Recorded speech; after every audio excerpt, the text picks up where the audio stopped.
It's lovely to have you. Thanks for joining us. Good morning. So today you're helping us understand the Jehovah's Witnesses, what makes it a cult, where it started, its history. Can you give us kind of a brief introduction into where they started? Sure. So this is going back sort of 19th century, Charles Taze Russell. And this was at a time when there was quite a few different religions going on with regards to a different kind of spiritual experience. And as a result, there was a lot of spiritism going on, a lot of other kind of cults going on. And as a result, Charles T. Russell was kind of dabbling a bit with this. And the history was basically that he started to look and investigate in this kind of spiritual experience, spiritualism, and what this means. And he got involved with a few different individuals and started that from that started his kind of a view that religion went astray and there was a need to look at religion and look at what is the truth from the Bible as his form of truth, if you like. And what he managed to do is come up with a version which was a collaboration with a number of different people, which he then took on his own to then start to create the Jehovah Witness organization, which then came with a list of specific truths which were quite unique. Hence why I believe that there was a need for this new religion to be created. Despite all the spiritualist influences, he still went ahead with it and introduced a whole bundle of teachings and one thing or another that he started around sort of late 19th century. And how Uh, much of what he came up with there in that kind of, let's call it a model, an initial mm. model, is still apparent today? Is it all gone, or is it? It's a bit of a mixture of both. I mean, there's certainly been some very significant changes. I mean, this is where it's quite funny. I mean, one of the main rules about the Jehovah Witness organization is their policies, and if you go against those policies and their teachings, Charles T. Russell, if he was a Jehovah Witness today, would be disfellowshipped based on those policies, which is it's kind of ironic, really, Yeah, yeah, because they have absolutely. changed so much in that sense. So there were a lot of things that they did and practiced back at that time, which they now do not support. I mean, they did worship Jesus. They did celebrate Christmas. They did a few kind of other things. Right. But now, of course, a lot of that is now taboo. Um, um, they don't follow those teachings anymore. So there's certainly in some very core areas of their beliefs that has transformed dramatically. Still following Interesting. the organisation, still following their teachings. That's pretty much the same. But the specific teachings seriously have been quite a transformation over the years. Yeah. That's really interesting that you would say that he would actually be removed from the religion that he Mm. kind of founded and started as it went on. So where does it happen next? So we have Charles Taze Russell, who has this, let's call it, Yes.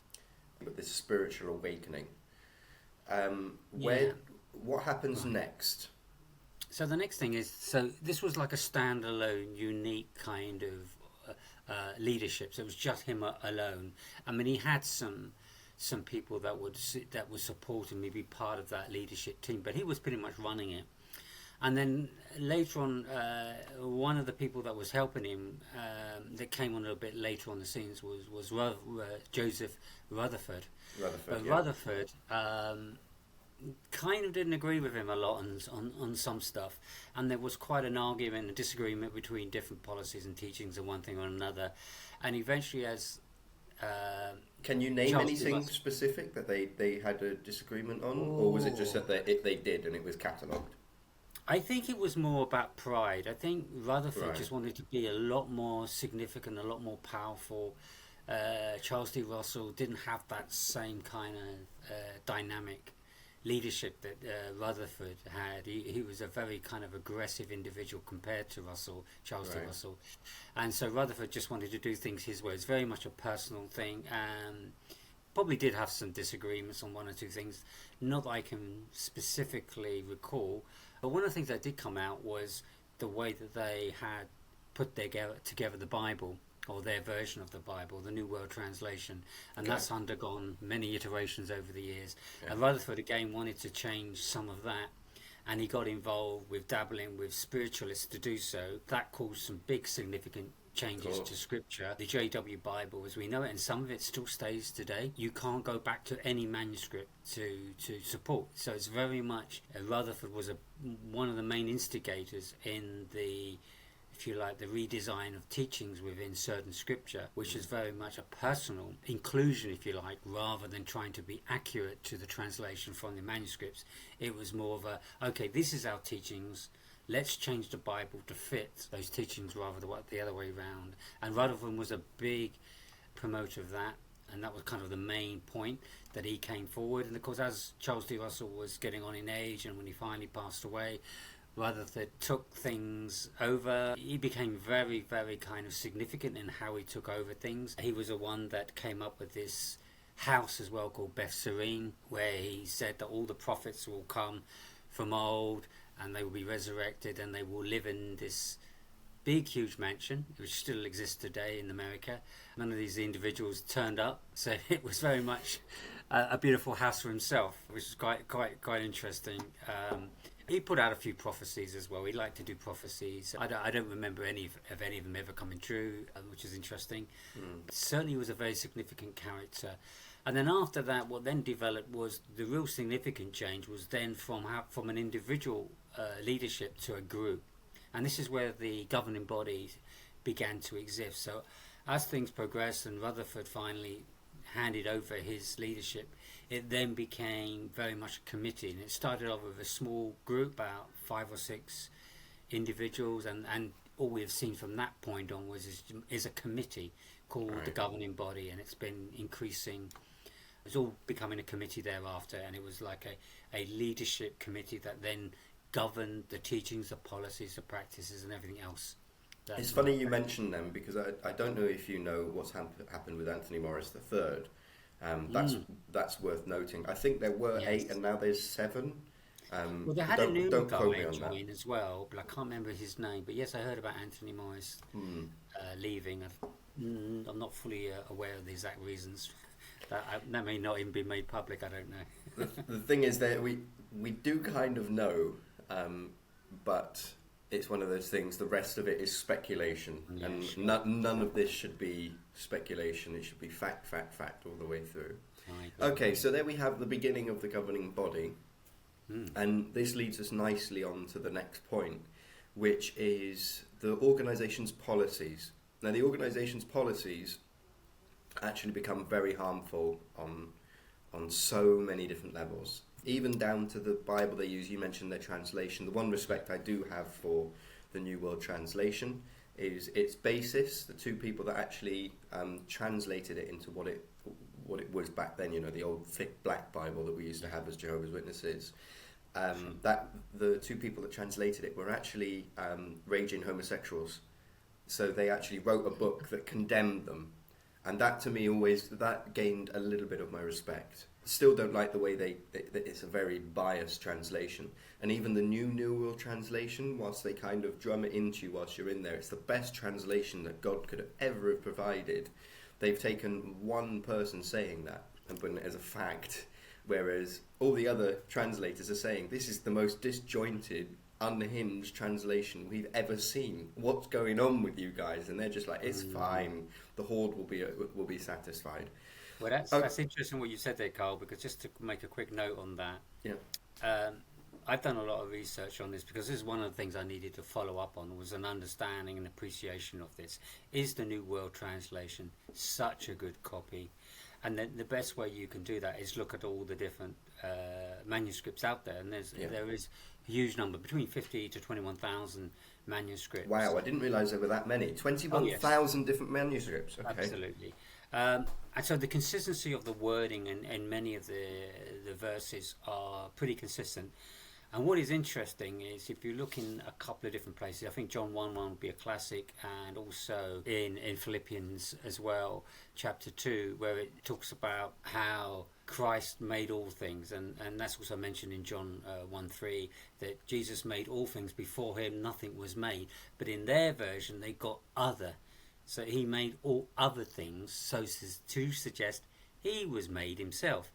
But that word other is in not a single manuscript of all the 15, 20 odd thousand manuscripts. So this was an insertion that they added in the New World Translation that is not seen in any single manuscript. And that's just one example of many. John 1:1 is another. The word was with God, and the word was God. They've got the word was a God. Was a That God, actually, yes. And that actually came from a spiritualist called Johannes Grieber, who dabbled in spiritualism. And of course, the Jehovah Witnesses do not support or believe in spiritualism, but yet they used his translation because it fitted their teaching. So it's amazing how they make those kind of compromises just to make the Bible, the New World Translation, fit their teachings, rather than being honest about making sure that their translation is true to the original manuscript. That's really interesting. That's really, really interesting. I'm trying to get over that for a moment. It's a bit overwhelming, isn't it? Yeah, no, that is. I've not been out long, but when you kind of take a step back and you're out and you kind of look at all this, it's eye-opening. It felt like someone was hitting me on the back of the head with a cricket bat. What are you doing? Let's look at these harmful policies then. Where do we start, really? I would like to start on the Jehovah's Witnesses' view on women. They are considered to have a backseat completely, to being subject to the men leading the congregation and indeed their husbands. A lot of women are not encouraged to pursue any goals. By goals we mean things like international volunteering. A lot of things where the males will be, the international volunteering is the main one that comes to my head. Gilead is the other one, their own little Bible school that they have. Yeah. And a lot of Bethel, which is their main headquarters. That means that they are subject to their husband. Yeah, this is actually quite a delicate one. They are classified as second rate, but it may not be officially as such. But Right. I would say the practicality of it is they don't have the same privileges.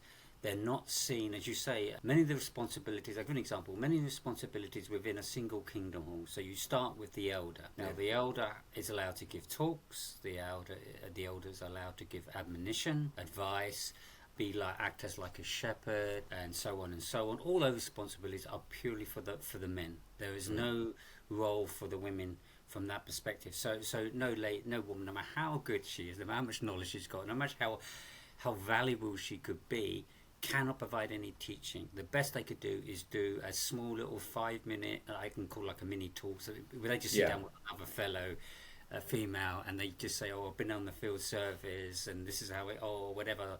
And that's about the limit. So it's a very, very cut down version of the amount of responsibility that a woman can have.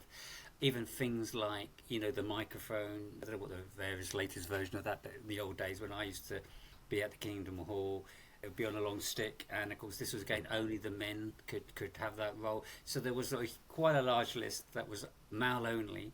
And then this very tiny list, which you absolutely rightly mentioned, is around field service. It's all about basic field service to pioneering, part-time pioneer to greater pioneering, more hours, 60 to 90 a month, and then that would lead them to Gilead and so forth. But it's all around that service, so that's pretty much the main role. And the only other role to that is, you rightly mentioned about ideally to have a husband. Yeah. And this is not so straightforward, but the reality of is, and I've met many women that are married to elders, especially, that if you're married to an elder, the control and the way that they are treated, and I have to be careful because it's not set, this is how it happens. Everyone has a different testimony, but most women I've spoken to as witnesses, female witnesses that have been married to elders, have a tough life because they're pretty much doing everything for their husband, because the husband's got to prepare meetings, do talks, one thing or another, and they're doing all the domestic work. And to me, that is like a second rate. And I know a lot of women are happy to do these things, but it's the level level of this control that concerns me. For me, it was always the fact that it was compulsory. Good point. That to me isn't that isn't a marriage. That isn't love. If you're doing these things out of compulsion, not because you want to, that for me that's not marriage. That's not love. For me personally, I'm not saying that, dare I say it, there are some women that like to be at home and do all the cooking and the cleaning. Yeah, sure. But as you say, the level of that is alarming. And actually now you've pointed that out, that they are treated very much, particularly in their kingdom halls. They're not allowed to do anything. If you look at the numbers now, as they start to dwindle, regardless of what they say, very sorry guys, the numbers are dwindling. The male to female ratio is getting like, there's not enough men. And they keep hammering this point, appoint them young. And the reason they're doing that is because they simply haven't got enough numbers now. And indeed, in the congregation that I was in, we were actually having to look at what they called exemplary sisters to use on the microphones. Now, I remember reading that. So I've been a feminist for many years, a true feminist in the sense of I believe in equality for all genders, regardless. Sure. For me, I got excited for that because it finally meant we were seeing some equality. Now I look back at it, I realise it's purely down to numbers. They need a minimum 14 to 17 men to run their meetings. And that will give you an idea of how those numbers are dwindling. And the congregation that I was in particular, the reason I joined it wasn't just simply because where my wife grew up, it was her congregation, if you like. But the reason I joined it was because there were so many people there. But there were 220 pretty much every meeting.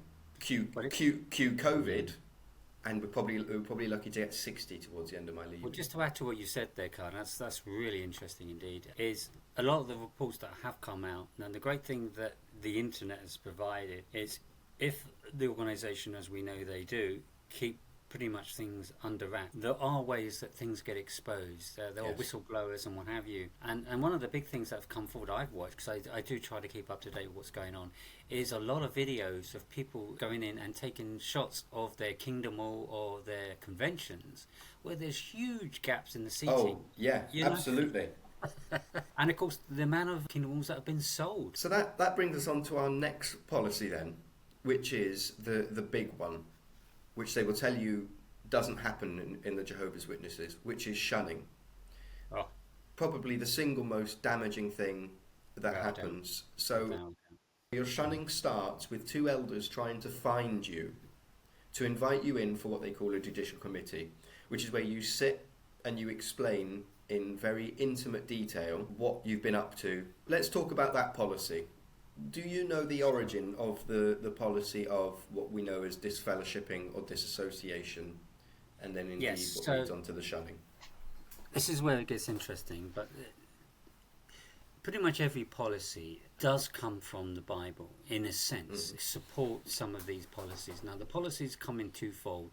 One is that scriptural reference, but it is also about the leadership control, to try and make sure that they have people basically coming under them, following them, being obedient to them. This is all part of what they teach and preach on a regular basis. If you look in their publication, it is splattered about being obedient to the organisation, even through baptism. That is part of the baptism script. When you say, that comes from Scripture, but the bit that doesn't come from Scripture is the obedience to this organisation. That's not part of the baptism Scripture. So they're saying they've added, and this is what they do. They look at the Scripture and then they add to it.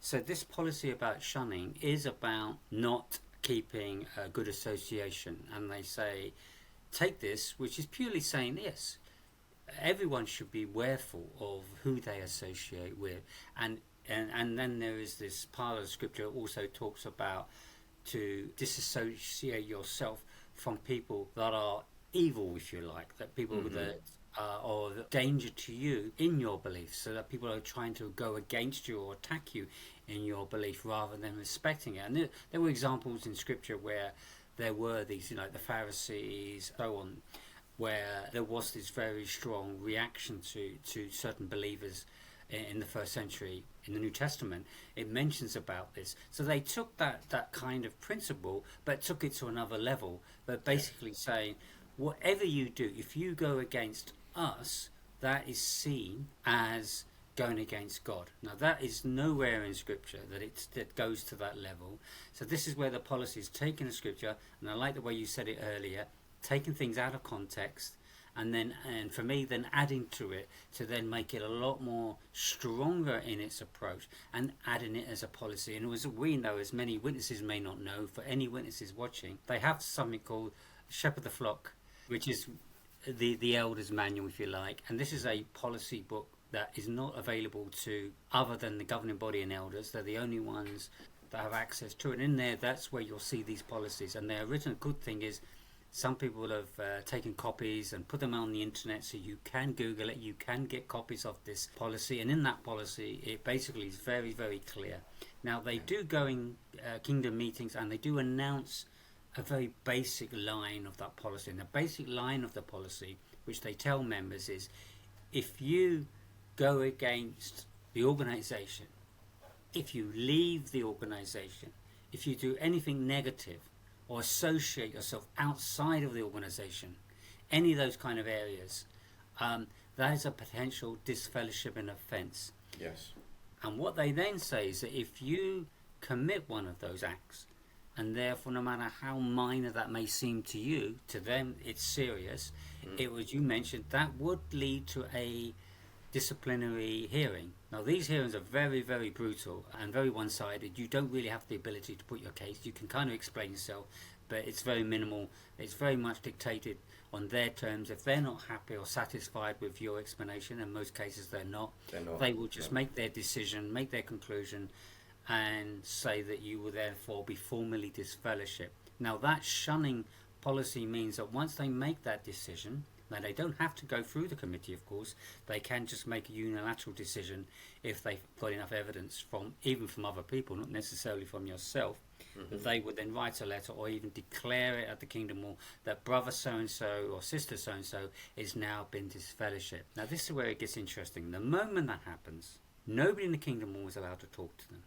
Secondly, which is also their policy, that every single Jehovah Witness on the planet, of course, not every witnesses are going to be aware that you've disfellowship, but if they are aware, it's certainly all your family and local friends that are witnesses, all are being asked to completely disassociate themselves with you where absolutely possible. And that means general conversation, even if it's family. It means, like, and it happened to me, all my family disassociate themselves from me. I had no family, no friends, and because I've been a witness, I've been a good witness, that was my community, that was my network. Yeah, absolutely, and that can't be understated. That is probably, I mean, there's a very alarming statistic. 2/3 of people that leave, and by leave we mean fade, disassociate, disfellowship. Yeah. They don't go back. Right. Now, if this policy worked, why don't they go back? Between 72 and 73% of this 2/3 will admit that they have very severe mental trauma, because overnight you lose everything. Everybody, yeah. And for me, that was probably the most hurtful, at the time where I probably needed the most support with what I was going through. We lose our community, we lose our friends, we lose our family. Everything that we could use to pull on has gone. You might see a news article, particularly in the Australian Commission, where they say we don't shun. In fact, normal relationships are encouraged. I'm going to put that right now. That's utter bollocks. I can tell you categorically that is not true. The Watchtower have said this to cover their own backside. Absolutely. And they had to. Yeah, and there's two areas of evidence for this. So we've got the evidence. So the first evidence we got, it's in Shepherd the Flock book. It's in their policy. It's written out. We've got copies of it. We can get that section out and display that to everybody. So the evidence is there. And secondly, if you want testimonies, there are tens of thousands of testimonies of this experience, including myself. I had a guy come to me, phone me up, was about to commit suicide. Yeah. Because he lost everybody. Yeah. And he didn't know what to do. It was so devastating. People that were so close to him. Yeah. So in fact, the better you are as a witness, the more damaging it can be. Yeah. Because You don't have. I mean, like, I never had friends at work. I tried my best to do what they asked me to, and I was a bit, obviously, very naive at the time and gullible to just fall for this, because I'm thinking, why can't I have friends? People are people, whether they are a believer or not. They're not evil people. You have to work with them, and there's nothing wrong with having friends that aren't necessarily in agreement with your faith. That's fine. But because of this policy, you literally, that is all you have is and like all I had was my family were witnesses, all my close friends were, and even to this day, none of my family talk to me. I'm so sorry. None of my exjw friends, even if I bump them in the road, they will cross the road and walk and ignore me as if I don't exist, and that is incredibly painful. And It is. yeah, I found it very hard to handle. It took me many years to handle. So yeah, it's very real for sure. And actually, further to that policy, those associating ones that have had that announcement, if you were to associate with these people, yes, they themselves can be disfellowshipped. That's right. That comes back to that policy of that high control. You will conform, and if you don't, you'll lose everything you know. That brings us on to one of the final ones, blood transfusion. And it's taken from a scripture in Acts where it says, do not consume blood of animals. And it was to do with the sacrifice, I believe, of the Levites. Am I correct me if I'm wrong? You're right. There was a practice to almost make kind of a blood sausage, or even to drink the blood. That particular part, that passage of scripture, the reason that it's said is probably more to do with disease that was being spread and rampant at the time. Yes, you're absolutely right, because this all comes from the Old Covenant. So through the Old Covenants, through the different phases of the covenants of Moses, the Davidic covenant and so forth, all these different covenants come with all the laws, not just the Ten Commandments, just the 631 laws that come with that. And those laws included this extraction of blood from animals. And I think a lot of it was definitely down to custom, because the tradition was to clean the animals, purifying them, because obviously the life is in the blood, and when the life is in the blood, what it really means is there's a lot of things in blood, and certainly if the animals had any disease or illness or whatever, you could definitely catch that through the blood. So it is proven today, medically and scientifically, it's proven today that it's wise to clean the blood and just leave the tissue as clean as possible, and that's really all that scripture was talking about. And there was a tradition about sacrifice as a separate subject, but that was purely what that's about. It's got nothing to do with anything beyond that. So how the organisation then used that as a policy is quite incredible. And the thing that gets me, and this is what I take with a lot of arguments that I get into with anyone now, is they take little bits of information. So they take the fact that the guy who invented blood transfusions actually died from it. He got hepatitis C and ended up dying. But you know what? That's science. That's medicine. That's how it works. You find what works and you try it and you repeat it until eventually you have a successful, let's call it a product, that works. And what we've found over the years is that, turns out there's all these damaging things in blood that we can't use. Perhaps someone spotted it back then and said, don't touch the blood. There's something dangerous in it. Right. So the big thing with this is the taking of blood orally. So this is through the mouth. So this is really what that's about. Mm-hmm. But what we're talking about here, where the policy is very different, is talking about taking blood from all cases. Yes. And where this is very different is blood transfusion, and we'll come to blood fractions in a second, because that's. So the policy started by saying take no blood, and blood transfusion was a fair amount of blood that would be used for a transfusion, but it wasn't through the mouth. It was, intravenously. Intravenous, yeah. And for the purpose of saving life, So see, blood is made of two things. It's made of qualities that are very valuable, but of course it can have infection. It could have properties that are harmful, and this is where getting the right blood match, which we then discovered later on, is there are different types of blood. It's not all one type. So you've got to get the right match. You then also need to test the blood to see how pure it is, and you can then go even further, as sophisticated medicine is now, is you can take parts of blood, what we call fractions, and take the value of what contains from that blood and use it to save lives. Yes. So the principle is using blood to help save a life, not using blood in the way it was described back in the Bible and under those traditions and customs, completely irrelevant. This is a very new thing. And what is quite amazing is that policy, this is the critical bit, that policy which was abstain from blood completely has now been massively changed. Now they are allowed to have blood fractions. Yeah. So after all those people that died by not taking blood transfusion could have taken a blood fraction, and they would have lived. Now that if they had now that policy now, or they came to have that medical treatment now, would be alive today. And the funny thing with this is, this means what they call new light, what they call new truth. They never say that anything from God could ever be untrue.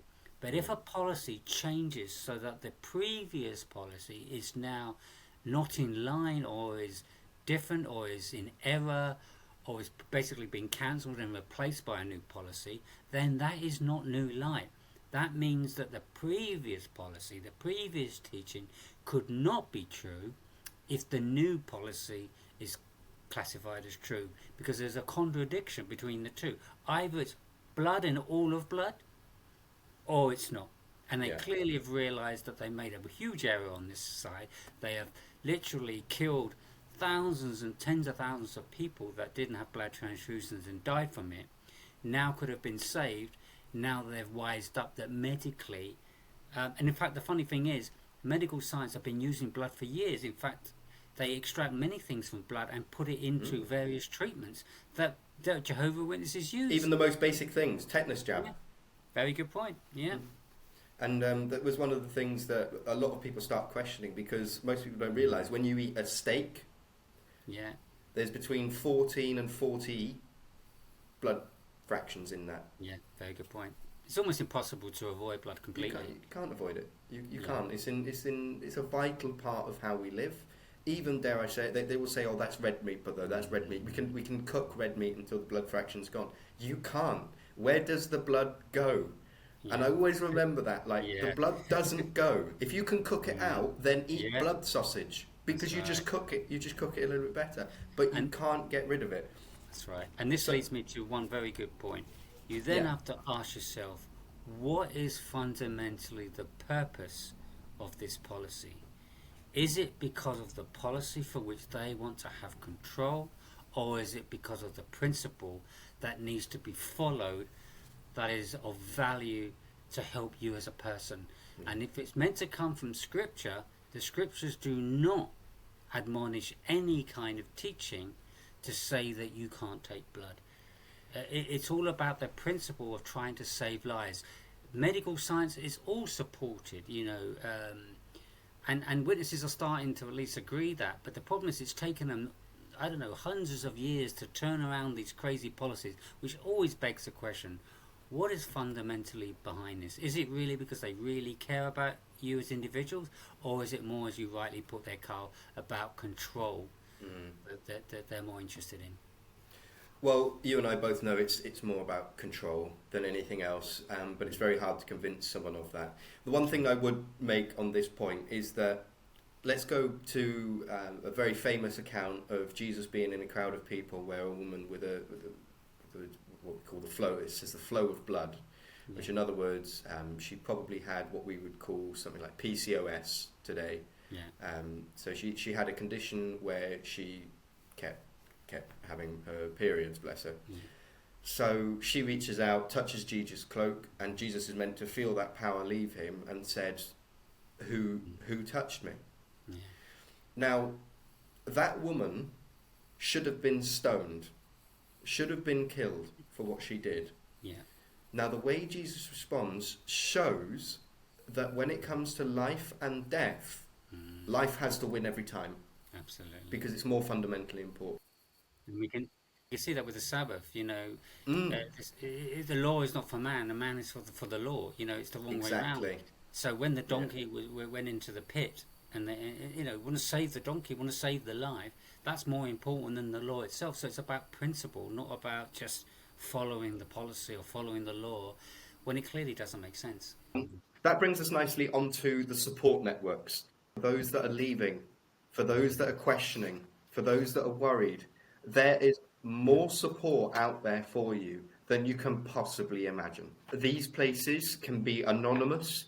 Reddit is probably the single most anonymous place you can get it. I will put links for all these sites below. There is also websites, and I've wrote a couple of these down. JW Facts, that's a big one. Now, if you're a witness, I understand you will not want to look at that. You might not be ready to look at that at the moment. However, that will definitely cement into you some of the things that myself and Ray have been talking about so far. JW Facts is a very, very powerful tool. The person who actually created it was an elder, a Gilead graduate, and he woke up in the middle of Gilead, realized it's a load of rubbish, and started collecting all the data that he needed to, and has since built on it a wealth of knowledge on there. Can't recommend that enough. There are other websites, but I'm just recommending the ones that we know work and have used ourselves. And for those that are waking up realizing that they are gay, there is probably more support for you than anyone else. Like you heard us mention, sanctuary. I'm a sanctuary. I've had more gay people stay in my house than I have straight people, or cis as you call it. So don't be afraid. You are not alone. And there's another website made by the same people that run JW Facts called JW Support. If you are a young person waking up and you need help, that is the place you need to go. There's also Facebook. Facebook is there's a group for XJWs in pretty much every part of the world. XJW UK is the one that helped me. There's a few prolific people on there. And finally, the one that I don't particularly like because it's really hard to navigate, which is Twitter. Find Larchwood or Ron Pomo, two of the most fundamental people in waking a lot of witnesses up, and they are very clever. There is that support. Please don't be afraid. If you need to really go and live your life. Can I just add something to that, Carl? Please certainly do. you can contact me. By all means, have put my email address for those who want to contact me, especially if they want to have questions on understanding the teachings, or why the organisation why the policy what it is. Because I can unpack that in detail for you to help you get to understand why it isn't always quite what you think it is, and why we, as we have agreed here on this podcast, is there are some principal issues with this, and we can certainly unpack that. I'm more than happy to provide support on that. I'm actually putting a website together. It's in work in progress at the moment. I'll let you know, Carl, when that website. Do you want a quick plug of that? What's the website? I haven't got the name of it yet, called? so it's literally a very, very early construction phase. But once that's all there, I'll share that with you, Carl, and certainly we can put that out there as well. And that will allow also people to contact me through the website in any way that we can provide support, in any way, shape or form, because we really care about you people. Everyone that's gone through this, I've gone through it, it's been really, really tough, and no one deserves to go through this kind of experience. It really, and that's why we are so genuine about our care for each one of you. Yeah, and there is that unconditional love that you think you have within the witnesses is not real. It is not true, because the condition of you being in that unconditional love is that you maintain yourself as a witness. Yeah. What we've done, we've outlined the different tactics used for high control, which brings us on to the definition of Jehovah's Witnesses. Jehovah's Witnesses will tell you they are a religion.